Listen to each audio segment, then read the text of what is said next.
Hello friends, this is me, your host. Welcome back to our channel. I hope you all are well and doing great. So today I am back with another video to give a review on another book, which is The First Girl. You survived him. You put him you put him behind bars.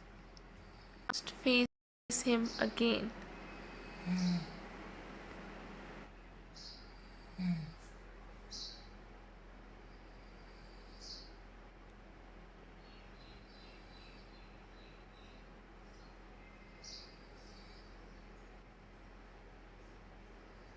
This book is by Claire McGowan.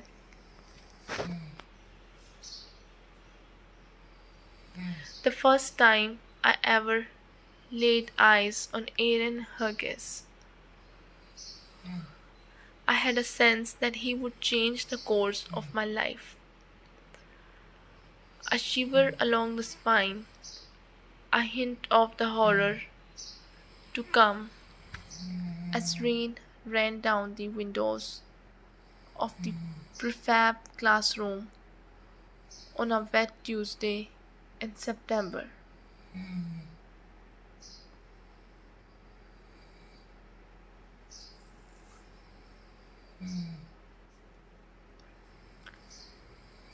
I knew at once things would never be the same again.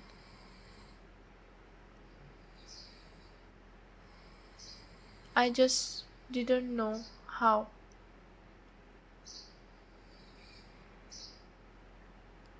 These are the first lines of the book I wrote about you, your crimes, and how I helped to send you to prison for them. It's a good enough opening, if a little cheesy, but it isn't true. Of course, I didn't think anything like that. Does it ever happen in real life? That sort of premonition.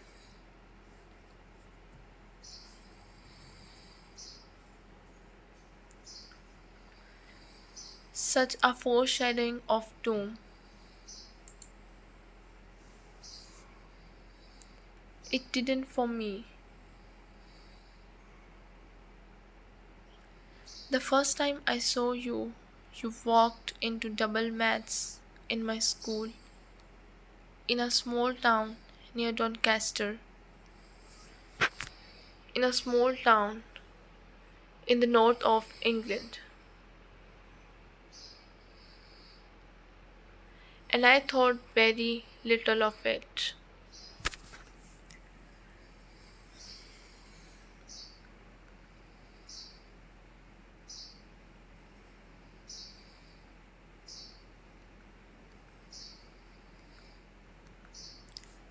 The year, I suppose, was 2004. Moving schools in the middle of the term, with A levels already underway, was enough to mark you out. So I noticed you, yes, in the absolutarium of a school afternoon.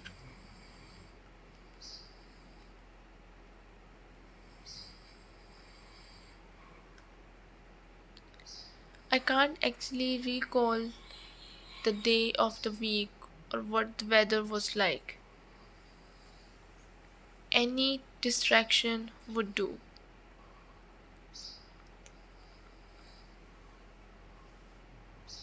But I had no sense of anything beyond mild curiosity.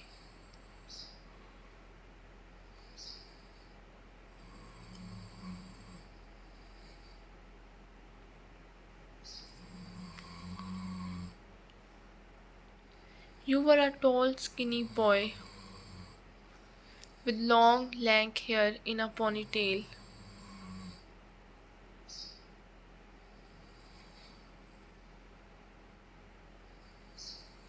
I turned back to my algebra, and I'm not sure I even took in the name Aaron, the double vowel so rare in English.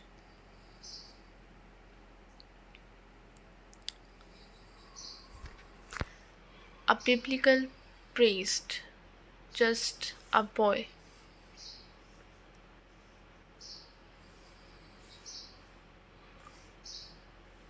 Later infamous. That was the first time. The last time I saw you sticks in my memory more. It was at the old Bailey on the last day of your trial.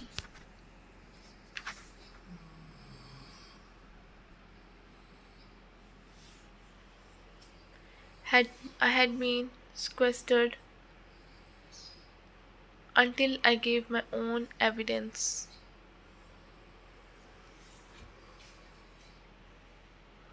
then allowed into the court for the verdict.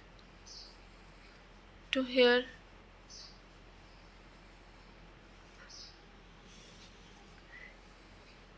that you would die in prison for what you had done. We were probably only 3 meters apart, but I couldn't bring myself to meet your eyes. Amelia was there too, of course, drawing the press attention so I could slip away in big sunglasses and a baseball cap.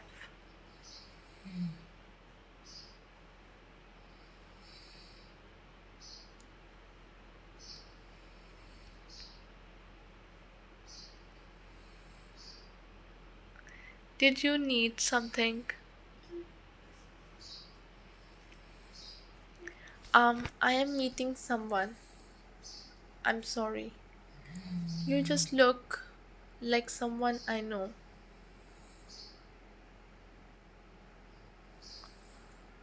Her expression changes.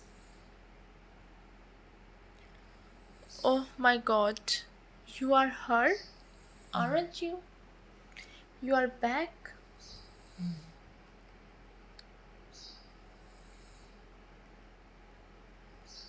I'm so confused. Who?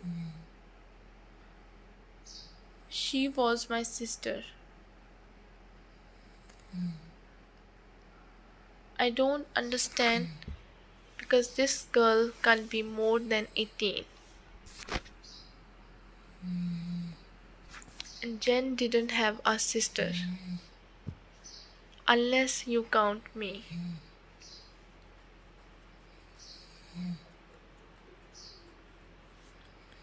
She rolls her eyes.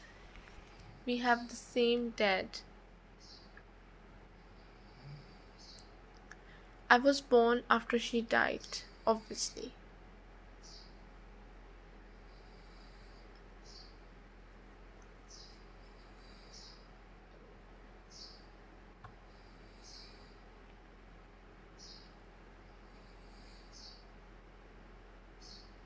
Of course, Ash, the area's most eligible widower, did remarry after all.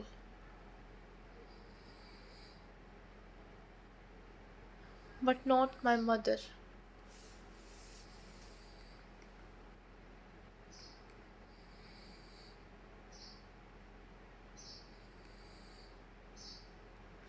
Some younger woman, probably, capable of bearing him a second daughter, a new Jen.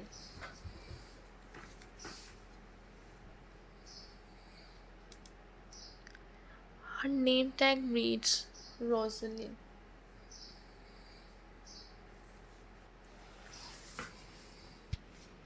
A pretty name.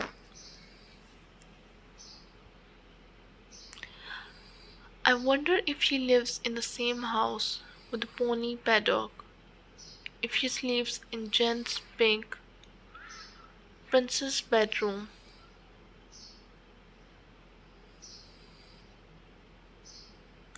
I calculate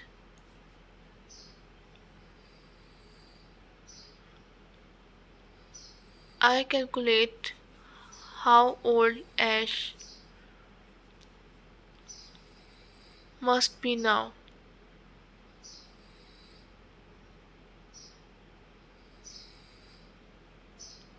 If he was in his late 30s when I knew him.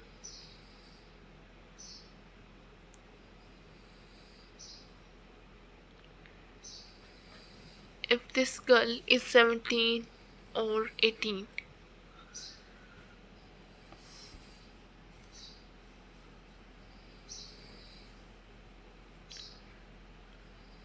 Then she was born not after Jen died, a replacement family.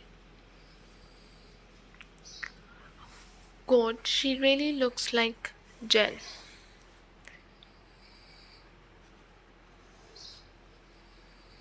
As if her mother had almost no genetic impact at all. I'm sorry, I didn't know about you. He didn't want me in the news. The true crime people still get in touch. Sometimes.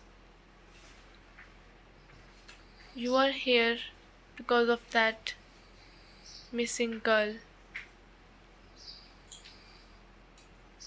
She is sharp. Yes, I needed to see what was going on.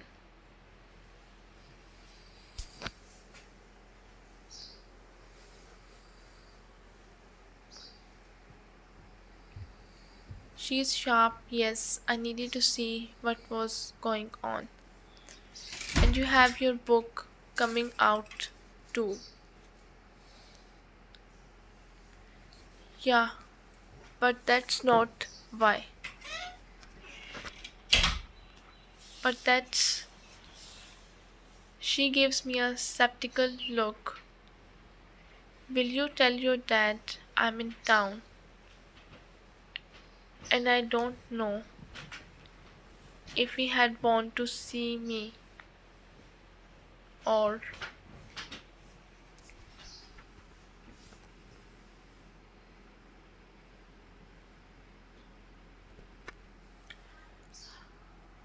how does Ash feel about me? I have no idea. After your trial, I distance myself.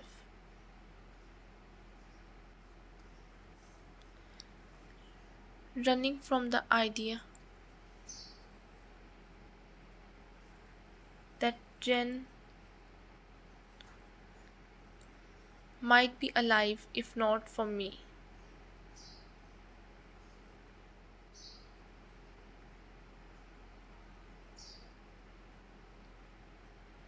Does he blame me?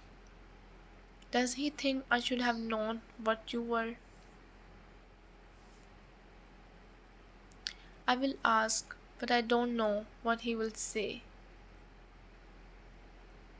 He doesn't like to talk about her. Always starts crying.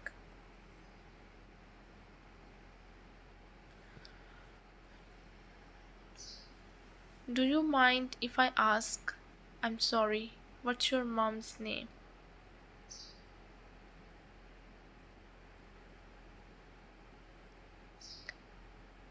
Please, got it. Isn't someone I went to school with.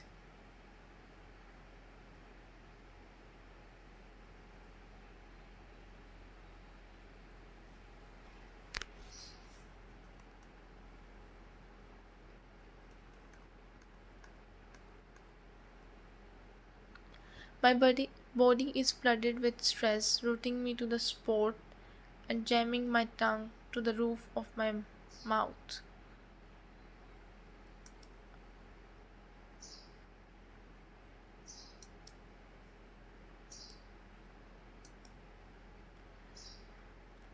I am too dry to speak for a moment. Um, I will get you some water, says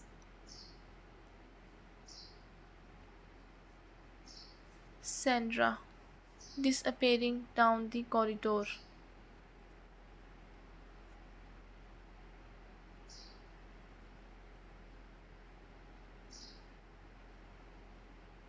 The two guards take up positions in corners of the room, both looking totally disinterested and staring into space.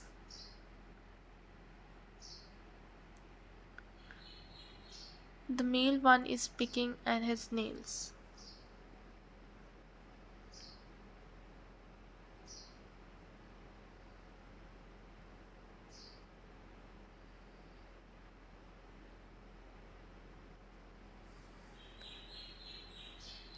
You give me a little wave.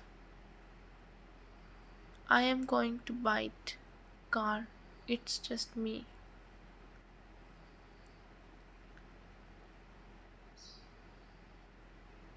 I pull out the plastic chair with a scrape and sit down. There are no windows in here.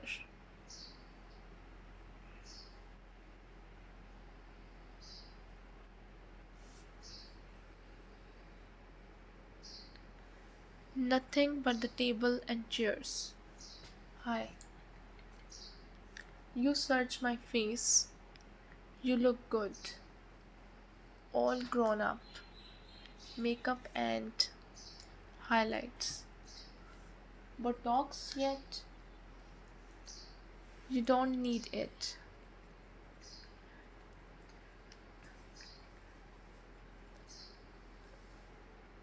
I just stare.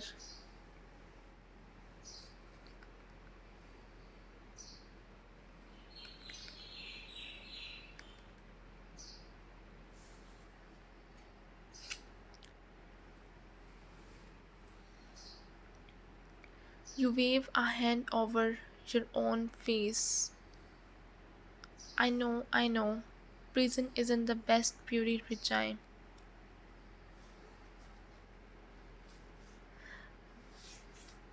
Why am I here? What's going on?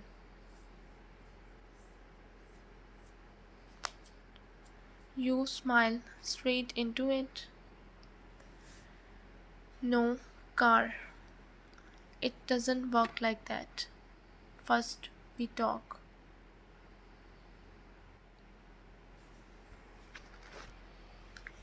I swallow again. What's there to talk about?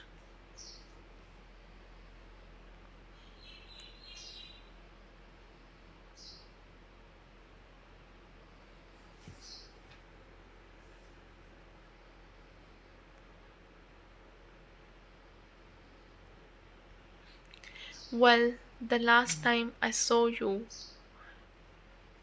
you were across the Old Bailey, telling them all kinds of things about me.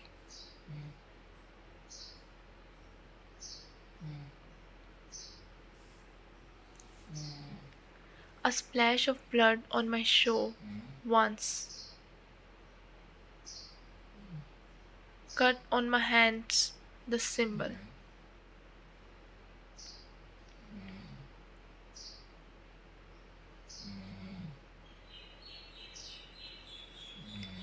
It was all true.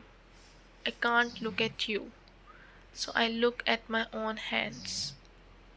The manicure I got in New York before any of this nightmare began. It started to chimp around the edges.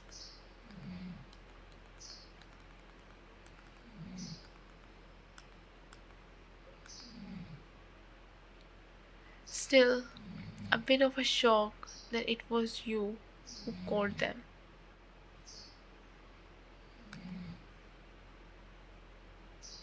And here you lean in close, so close I can feel your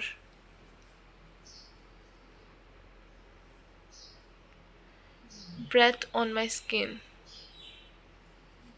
and the guards will surely not be able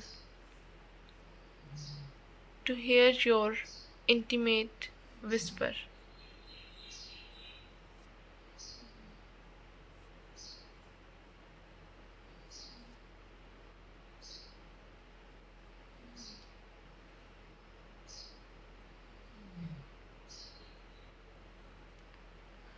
I thought we had a deal, Karen, that we had look after each other.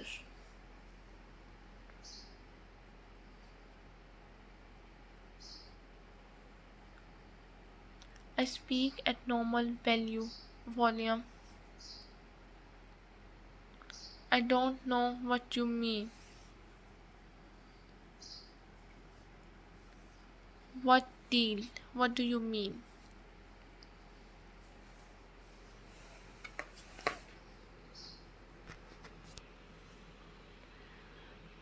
You laugh.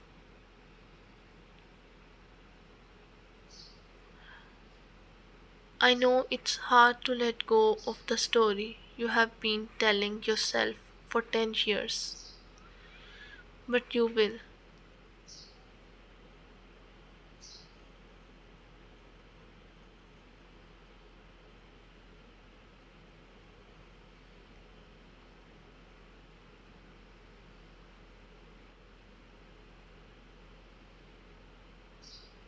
When I was writing the book, at April's urging, I made a big show of contacting all the families,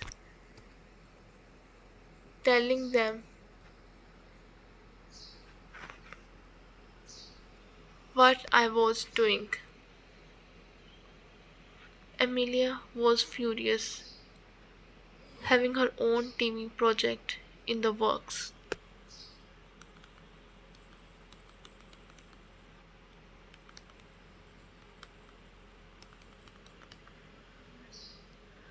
With the rest, I had to be careful. Sensation- Sensationalism is very much out in the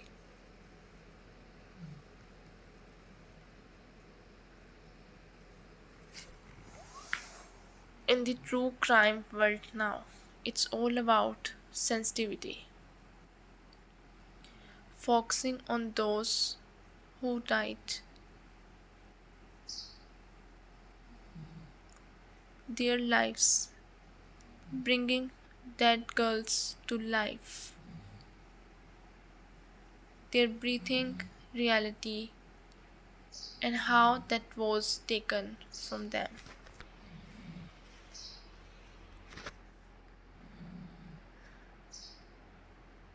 Not all of them responded.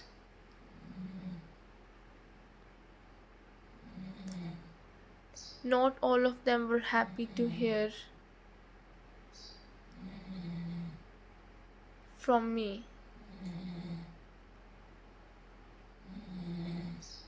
Amelia's driver is completely silent. The inside of the car warm and leather scented, spotlessly clean.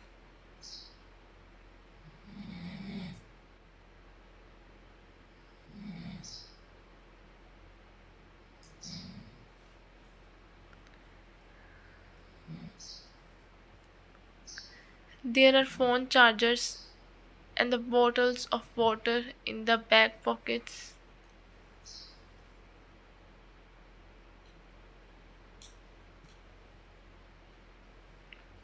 I could get used to it.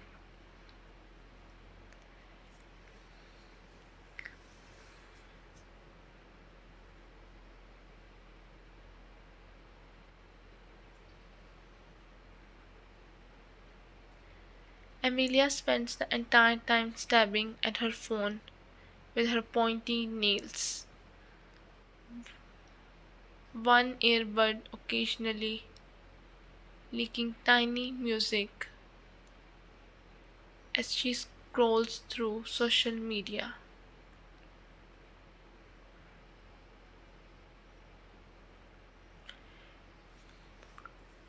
You're all over the internet. I have seen 10 TikToks about your TV appearance today alone.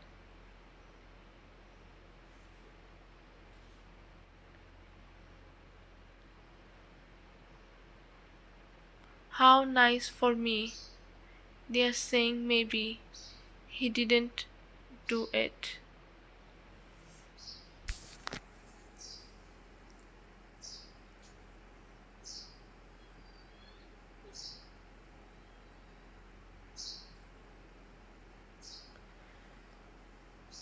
How nice for me. They are saying maybe he didn't do it.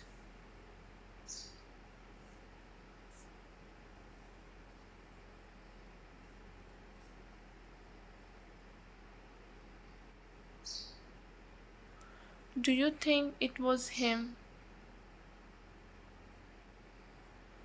You had covered your face with a scarf. Not strange on a cold night.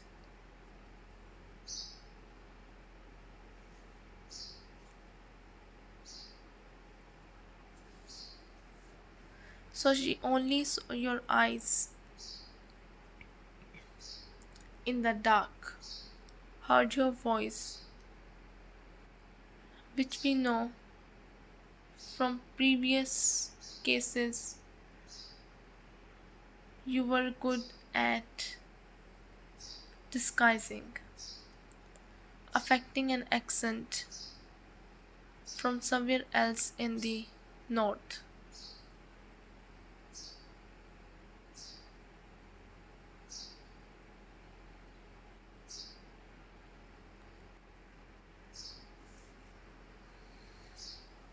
Yes, of course, but her voice wavers.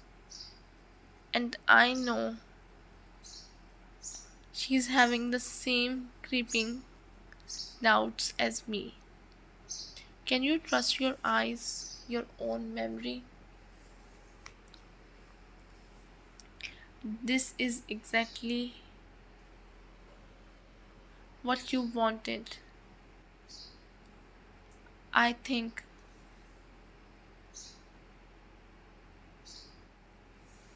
to throw us all into confusion again. I ask, what's the plan then? Just walk up to the door. I don't know if they will let me in.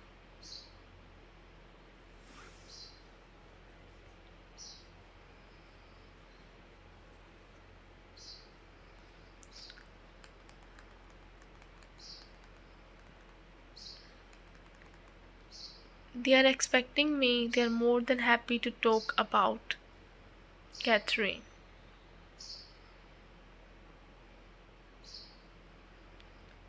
But not to me.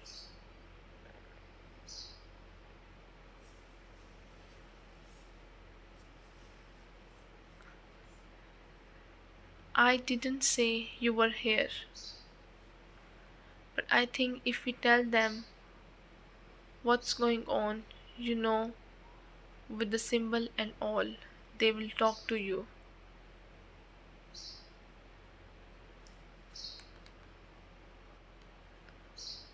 It's too important not to. She's convincing, and I start to hope she might actually be right because it would make me feel better. That forgiveness, absolution from the guilt that never leaves me.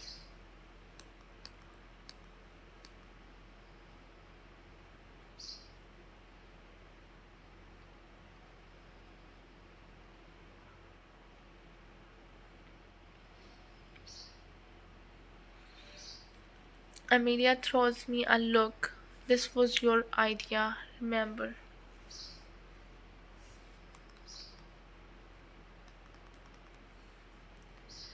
I know, but could they really know anything realistically? We have to check out all the cases. You said so yourself, and Matt agrees.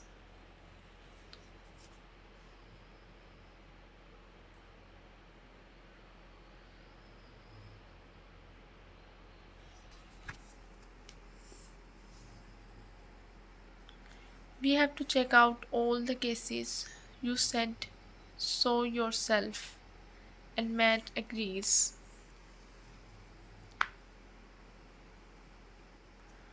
Oh well, if Matt agrees. I can't feel her rolling her eyes.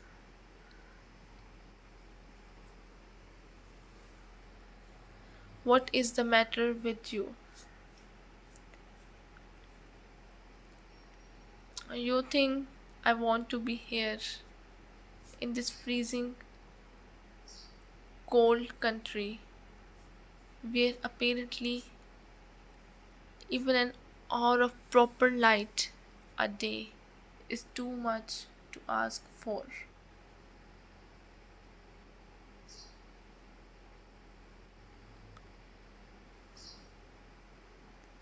My melatonin is so all over the place.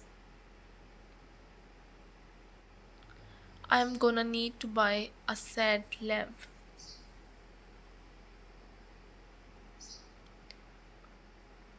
I'm sorry. This is just all really hard. I feel turned up. Seeing you, seeing the families. My usual defenses are down, and I'm flooded with guilt and fear.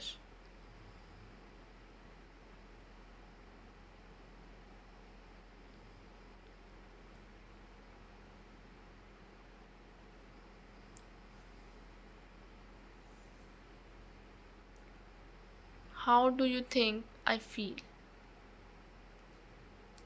I have spent the past week watching someone act out the moment I thought I was going to die.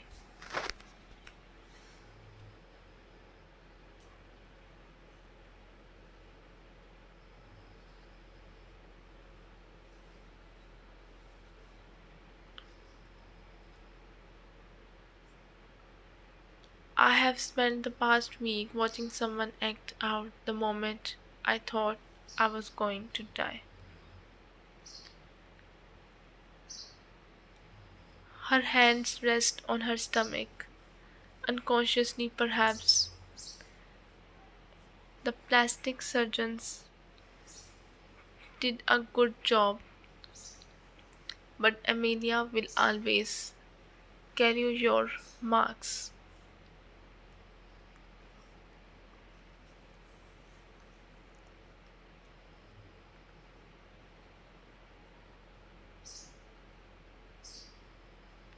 Unlike mine, hers are visible, etched into her skin, long lines of scar tissue like braided rope. She's done some videos where she shows them to reduce stigma.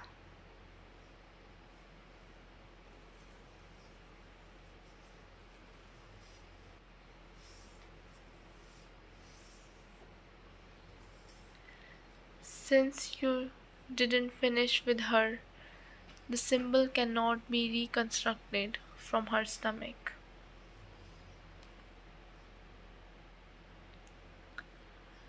I look out the window while FaceTime dials.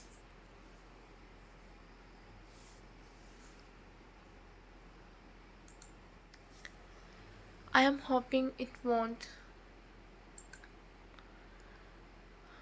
connect, but it does. And there we are, talking to a woman in Karachi. She sits in a nondescript room that could be anywhere in the world. Her shiny hair slips out from the richly patterned scarf round her head. Ashera, hi, I'm Amelia.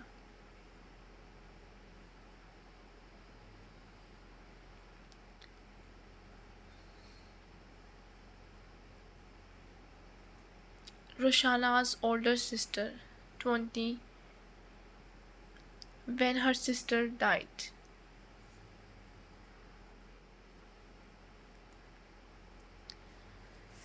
So she must now be in her 30s. She looks just like Roshana, or at least the pictures I have seen of her.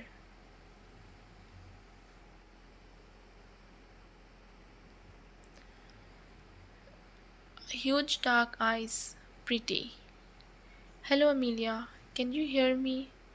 Her voice is tiny but audible. Yes, yes, I am here with Kieran. You know who Kieran is?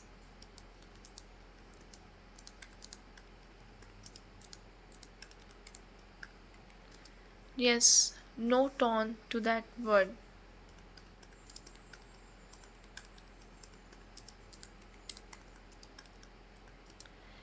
Does she blame me like so many of the others?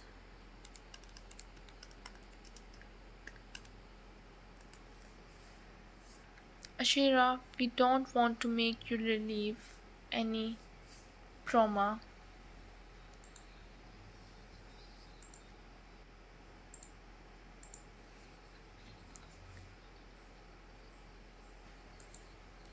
Believe me, I get it. We just need to check some things with you super quick. Is that okay?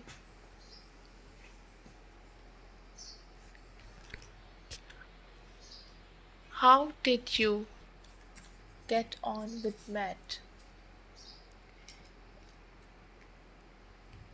Amelia is examining her pointy nails too as her driver takes us further north towards Newcastle.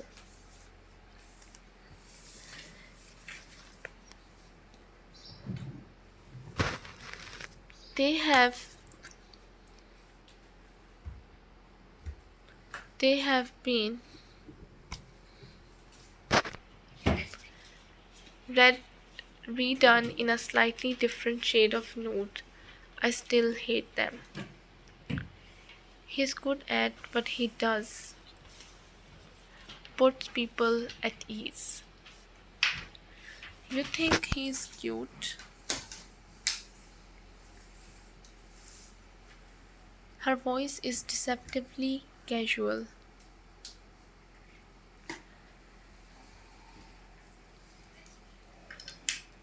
I can't tell if she likes him or she's trying to set me up.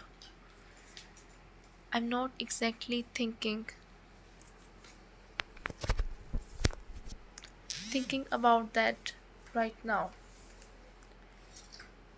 You know, the first boy I loved turned out to be a serial killer. That whole thing tends to put you off. But you were married, right? I wonder how she knows this. For a bit, green card thing.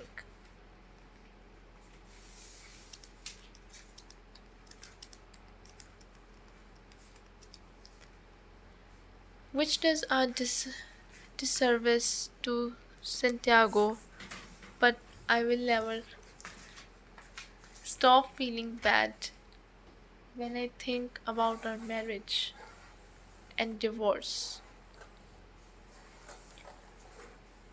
The yawning airways I found when I tried to step into a normal life.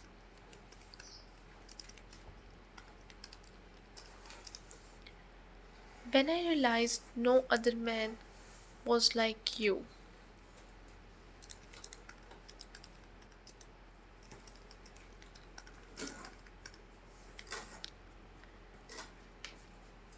Listen, he's just one bad guy. A very bad guy. You shouldn't let it put you off for life. I thought you were single too. She, sh- she shrugs.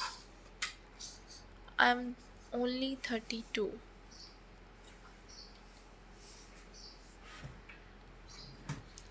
Don't want to settle and I travel a lot. She pauses. Also hard to date with a giant carving in your stomach. I also have to explain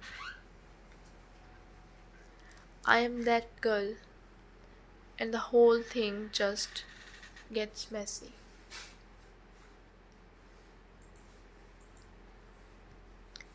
Something occurs to me, Melissa saying.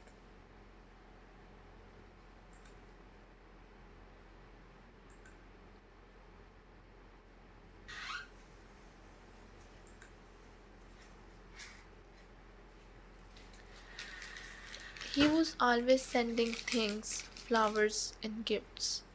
Someone complaining about parcels. The downstairs neighbors. The sales guy. He said he was always taking packages for Lara.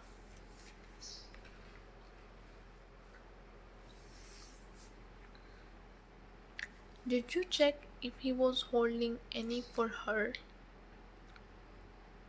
when she went missing? Book.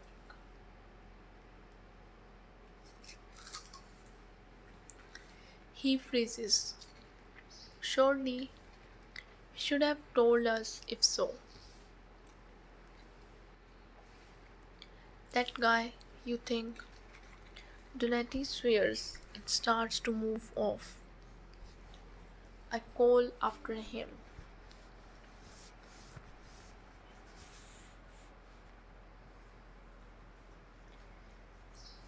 Can you send someone in with tissues? Your interview room's gonna be covered in snot.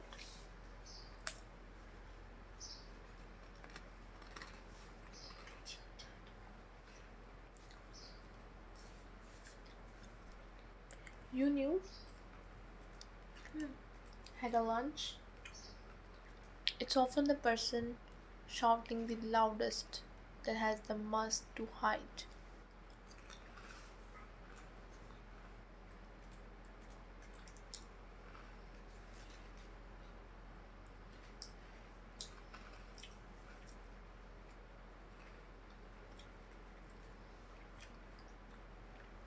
Plus, he has form, as you know. You could have told me this sooner.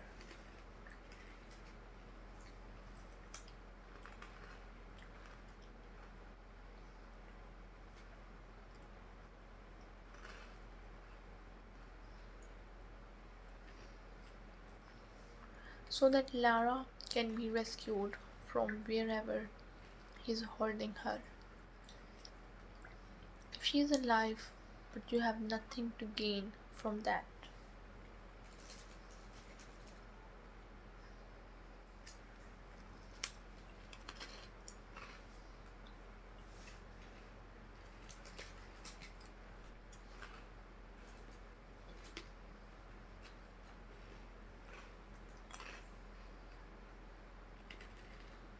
Do you know why he did it? I risk. You smile. I think we both know why. Care Bear. Unfortunately, I have a good idea. He is on the run.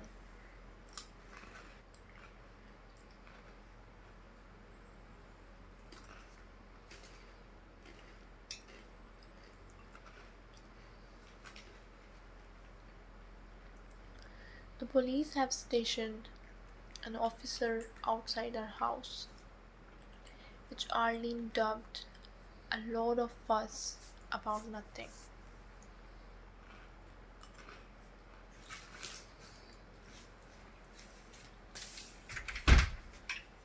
But I had certainly not slept much the night before, pushing a chair under the handle of my door, even.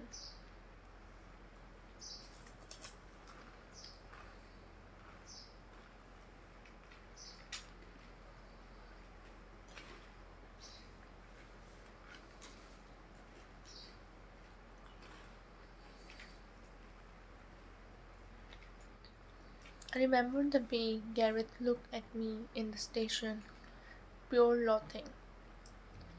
Has he really done all this to get back at me? Force me to return to Muirbridge? He won't make it for long. He's soft. Thank you for the book, by the way.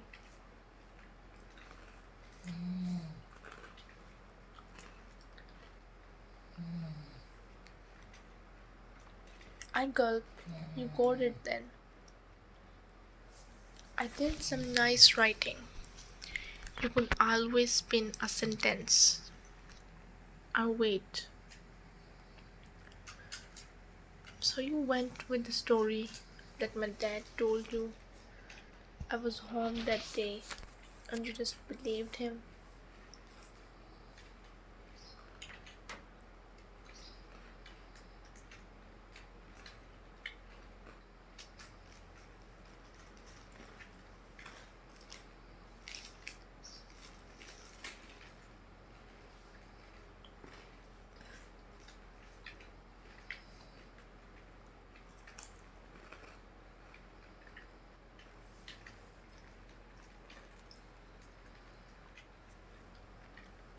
I say nothing, just staring at the grain of the table. It holds water, I suppose. Just about. Unfortunately, the book arrived too late for me to help you with Lara. You don't know where she is. How would I? I guessed Gareth might be involved, that's all.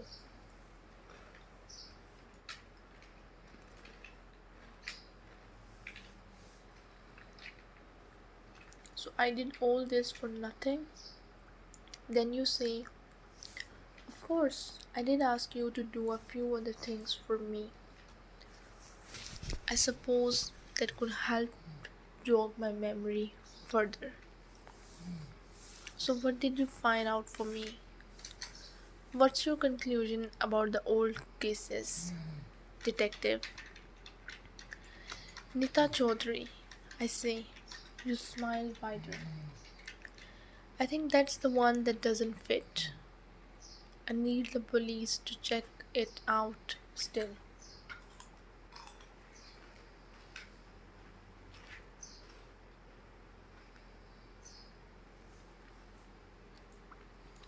Why her? Well, the MO was different, but that was often the case. I always suspected the husband at the time, and I have learned he was a cop, as were all his friends who alibied him. The police are looking into their story. You are speaking clearly and loudly, so there can be no doubt. This is Aaron Huggis here. I killed Jen Rawlinson to protect Kieran because I loved her in a misguided way, I suppose.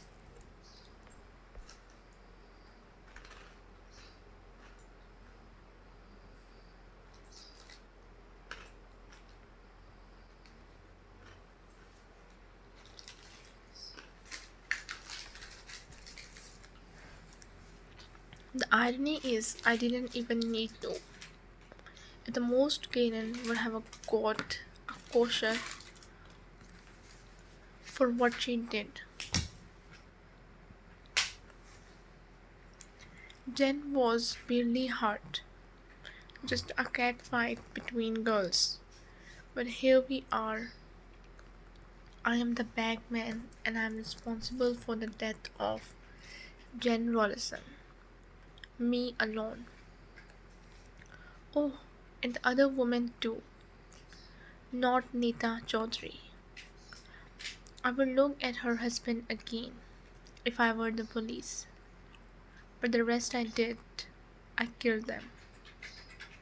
Catherine Collins, Alison Johnson, Roshana Khan, Annie Anderson, Julia, and Victoria.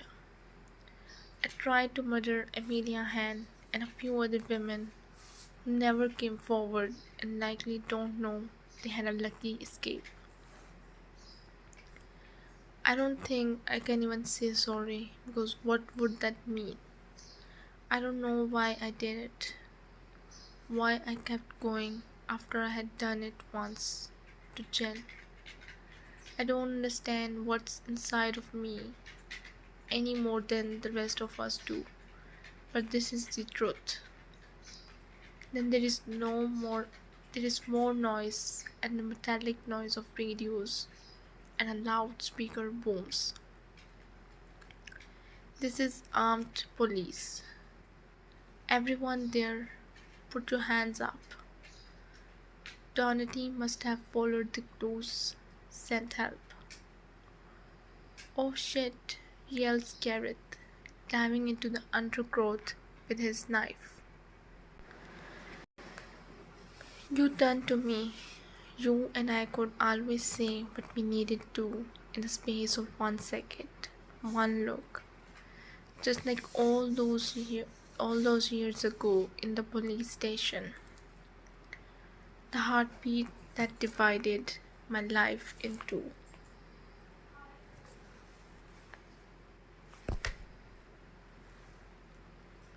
I have lied all these times when I said we had no pact. Of course we did, and I broke it.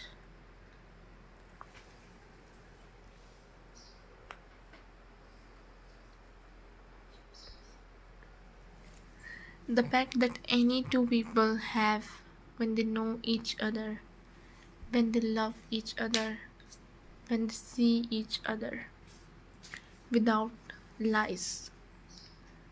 You never hid who you were. It was me who was pretending. This time is no exception. After 10 years, after multiple life sentences, I still know exactly what you are saying with one look. Run, you whisper, and I do. I'm halfway up the field when I hear the gunshot. So this is all we have from this book. I hope you guys liked it. If you did, don't forget to press the like button. And if you wanted to suggest any other book for a review, you can tell me in the comment section. And if you wanted to buy any one of these best-selling books, you can buy it from our Amazon page, Best Book for You. So I'll be back with another video with another book. Till then, just take care and goodbye.